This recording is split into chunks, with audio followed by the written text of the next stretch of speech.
Bienvenida y bienvenido a esta exploración a fondo. Hoy nos vamos a meter con unos fragmentos de un libro, El arte de ser libre, de Beatriz Álvarez. El texto, la verdad, es que nos mete de lleno en la vida de Paula. Es un personaje que hace un viaje personal muy potente, yo diría, desde una infancia de aprender a someterse hasta buscar una libertad más real, más auténtica, ya de adulta. Así es. Es una mirada, yo creo, bastante profunda a cómo todo eso, ¿no? Las dinámicas de familia, lo que espera la sociedad de ti, tus propios miedos, pues cómo todo eso nos va dando forma.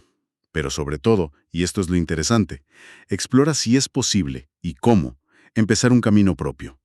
Un camino de despertar, de darse cuenta y de elegir por una misma. Todo en esas luchas que tiene por dentro, en esas herencias invisibles que muchas veces llevamos encima sin saberlo, ¿verdad? Sí, sí. Y en esos momentos clave de ruptura, de conocerse mejor a sí misma. Y yo creo que un buen sitio para empezar es la infancia. Esa infancia marcada por la necesidad de agradar, de ser buena niña, es una experiencia que, ya veremos, planta la semilla de muchos de los líos que tiene Paula después. Hay una cita al principio que, lo clava. No era que no supiera lo que sentía, lo sabía muy bien. Era que ya había aprendido que sentir no era seguro.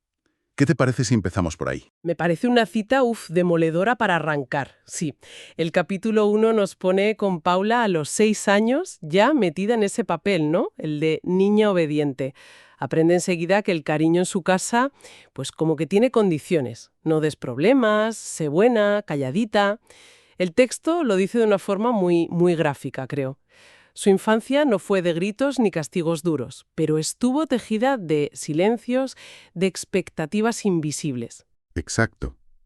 Y lo clave es cómo ella, tan pequeña, se traga eso de que sus emociones, de verdad, las que no encajan con la niña buena que se espera, pues no están bien vistas. El momento ese del dibujo del corazón partido que la profe lo rechaza porque no es alegre. Sí, Es un ejemplo clarísimo, vamos. Aprende a desconectar de lo que siente de verdad y a ponerse una careta para que la acepten.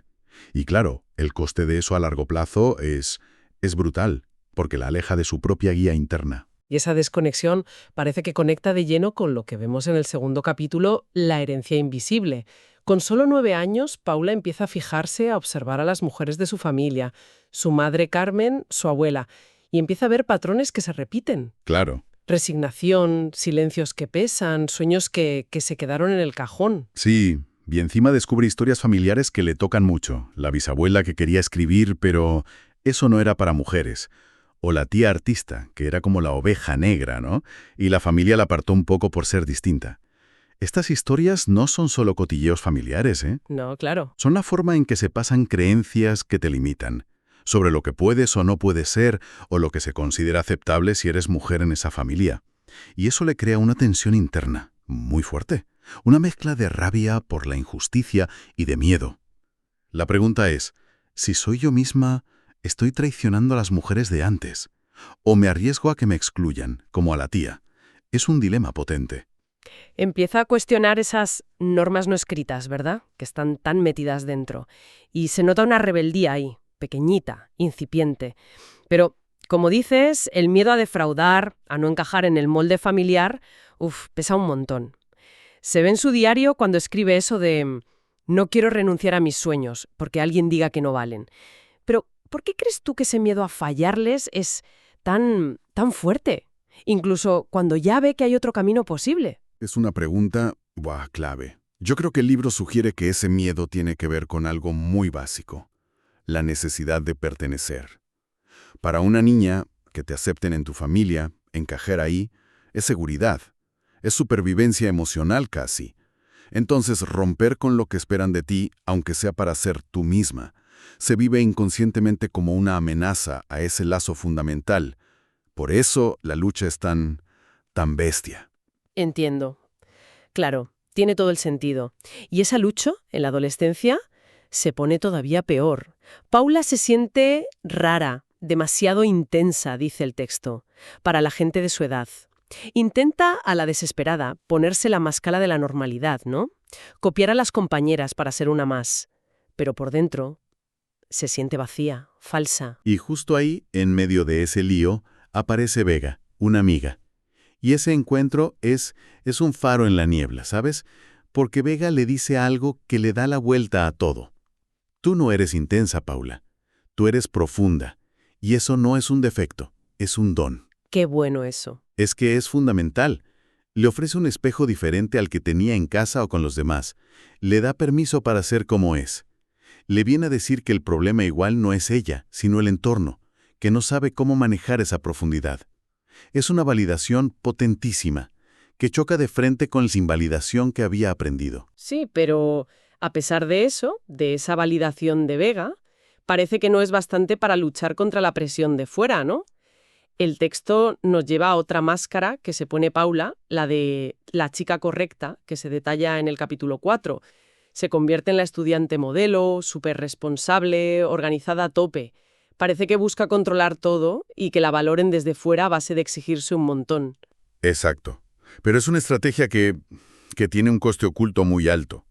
Y empieza a pagarlo. Ansiedad, síntomas físicos que vuelven una y otra vez, un cansancio que no se va ni durmiendo 8 horas. El cuerpo empieza a gritar, ¿sabes? A somatizar ese conflicto interno. Uf. O sea, empieza a expresar esa tensión psicológica, la que la mente intenta tapar, pues con síntomas físicos. El momento en que se queda en blanco en una exposición en clase es muy significativo. La vergüenza es horrible, claro. Pero es el cuerpo el que la para en seco, el que deja claro que esa máscara de perfección no se sostiene.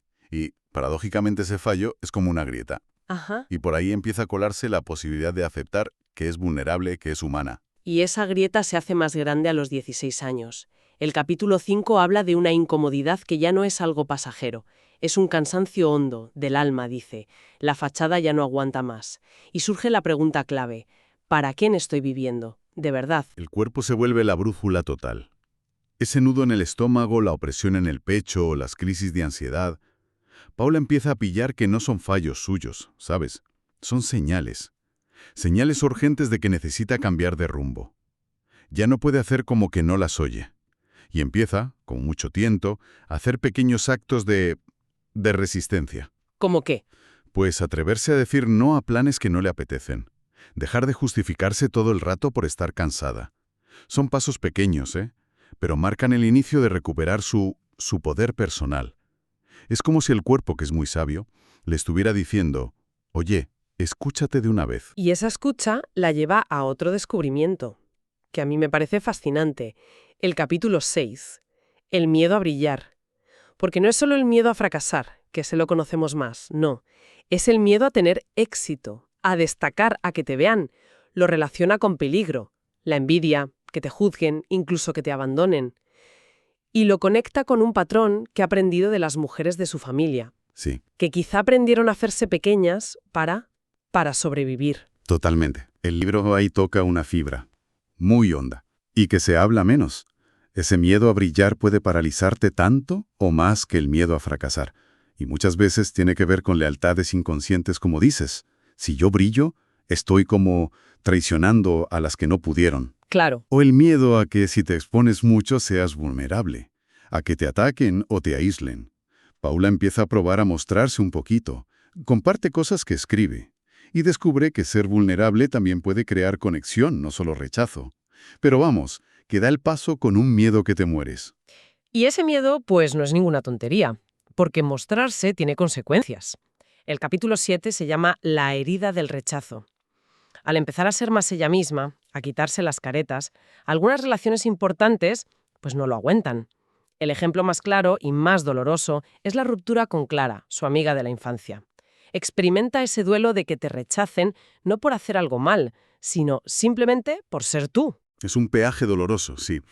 Pero, según sugiere el texto, es un peaje casi inevitable si quieres ir hacia tu autenticidad. Paula aprende algo duro pero vital, que no todas las relaciones que tienes están preparadas para tu propio crecimiento. A veces, ser auténtica implica soltar lazos que se basaban en los papeles de antes.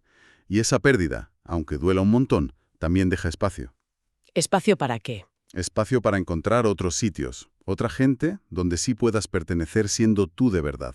Es como una selección natural de relaciones, ¿sabes? Entiendo. Damos un salto en el tiempo, ¿vale? A los 34-35 años, Paula vive lo que el libro llama una rebelión interna. Y ojo, que no es una explosión hacia afuera, es algo más sutil, pero igual de potente o más. Está de visita en casa de su madre, y ante un comentario crítico de ella, Paula, en vez de hacerlo de siempre, callarse o intentar agradar, responde. Responde con calma, pero con una firmeza nueva. Se mantiene fiel a lo que siente y piensa en ese momento. Y lo interesante es justo eso, que no es una bronca, no hay gritos, es una ruptura por dentro, silenciosa pero radical. Rompe con esa lealtad que tenía, basada en el miedo y en traicionarse a sí misma, que había marcado esa relación. Siente culpa, claro. Romper patrones tan viejos, pues la genera. Pero lo que más siente, y es nuevo, es una sensación de liberación, de paz. Entiende que mucha de su lealtad de antes no era amor sin más. Era un miedo profundo a no pertenecer, a que la echaran si no estaba de acuerdo. Aquí se ve muy bien cómo poner límites internos puede cambiar más las cosas que montar un pollo fuera. La carta que recibe después de su madre, aunque es corta, ¿no?, muestra como una pequeña señal de reconocer algo. Y Paula la recibe con respeto, pero ya sin esa necesidad antigua de que su madre cambie para ella estar bien. Parece que ha liberado a su niña interior de esa carga, ¿no?, de tener que cuidar emocionalmente a su madre. Pero, ¿eso quiere decir que la paz interna siempre depende solo de una misma, aunque la otra persona no cambie? Es una pregunta muy buena, sí. Yo creo que el libro apunta a que la liberación principal es la de dentro. Que la otra persona cambie. Hombre, puede ayudar, claro. Pero la paz de Paula ya no depende de eso. Ha encontrado un sitio dentro de ella donde se siente suficiente. Y eso nos lleva al capítulo 9. Elegirse a sí misma. Hace un viaje simbólico a un sitio de su pasado y se encuentra por casualidad con un ex, Marcos. Y esa conversación le sirve de espejo. Para confirmar que ya no busca que la validen desde fuera. Que cerrar etapas es algo que pasa por dentro. El texto recalca ahí que elegirse no es solo decidirlo con la cabeza un día, es algo mucho más hondo. Sí. Es un proceso que se siente en el cuerpo, dice, una práctica de todos los días, de volver a tu centro, escucharte y mantenerte en tu verdad. Y así llegamos al capítulo 10. Paula tiene 40 años y vive una libertad diferente. No es esa euforia un poco rebelde de la juventud, ¿sabes? Es una paz más callada, más madura. Ya no está pendiente de si la aprueban o no, ni vive con ese miedo constante a que la juzguen. La libertad se ha vuelto su forma de estar, presente, honesta consigo misma, en el día a día. Hay un ritual que hace que es muy potente. Visita por fuera la casa donde creció y lee allí una carta que le dejó su madre antes de morir. Y eso le permite llegar a una comprensión y a un perdón muy profundos. Un perdón que no viene de justificar a su madre o quitarle importancia a lo que pasó, Claro, sino de poder ver la historia entera de su madre, con sus propias heridas, sus límites, su contexto. Ver a la mujer real que había detrás del papel de madre. Este tipo de perdón, que se basa en comprender de forma amplia, es súper liberador. y el gesto ese de atar su pañuelo rojo de niña a la verja es muy simbólico, ¿verdad? Mucho. Parece que representa integrar el pasado, honrar a la niña que fue, reconocer sus heridas, pero sin quedarse atrapada ahí. Es un cierre de ciclo precioso. Totalmente. Y esa libertad ya integrada se ve en las cosas pequeñas en lo cotidiano. Disfrutar de estar sola sin sentirse sola, poder decir lo que piensa de verdad a una amiga en una cena sin miedo a cómo reaccione. Dormir tranquila. Se siente completa, dice el texto, no arreglada o curada. Como si hubiera borrado las cicatrices, no, Entiendo. sino integrada, habiendo hecho las paces con todas sus partes. La integración es aceptar todo lo vivido, no buscar una perfección que no existe. El epílogo cierra el círculo, sí. Repasa cómo cada etapa, la niña obediente, el peso de la herencia, las máscaras, el despertar ese incómodo, el miedo a brillar, el dolor del rechazo, la rebelión silenciosa y la elección consciente de sí misma, pues todo eso forma parte de este complejo arte de ser libre. El viaje de Paula, tal como lo pinta Beatriz Álvarez en estos textos, nos enseña un camino hacia ser más auténtica, que, bueno, aunque es duro y está lleno de retos, se puede andar. Es la evolución desde esa niña que aprendió a callar para que la quisieran, hasta la mujer que elige vivir en su propia piel, con todo lo que eso significa. Es un recorrido que, sí o sí, Pasa por mirar de frente esas herencias invisibles que nos marcan, por cuestionar las máscaras que nos ponemos para sobrevivir o para encajar, por aprender a entender los mensajes del cuerpo y del alma cuando nos dicen, ojo, que por aquí no vas bien, y también por pasar por ese vértigo de mostrar nuestra luz y por el dolor que a veces supone que te rechacen cuando empiezas a ser fiel a ti. Una de las ideas más potentes que a mí me resuena es que la libertad de verdad, la auténtica, quizá no es tanto una ¡pum!, una explosión de rebeldía hacia afuera, ¿No? sino más bien una conquista por dentro, a fuego lento, constante, una lealtad profunda a una misma, que se cuida, que se cultiva en las pequeñas elecciones de cada día. Y quizás, estos fragmentos nos dejan una invitación a reflexionar cada cual un poco, sin la presión de tener que encontrar ya la respuesta definitiva, ¿no?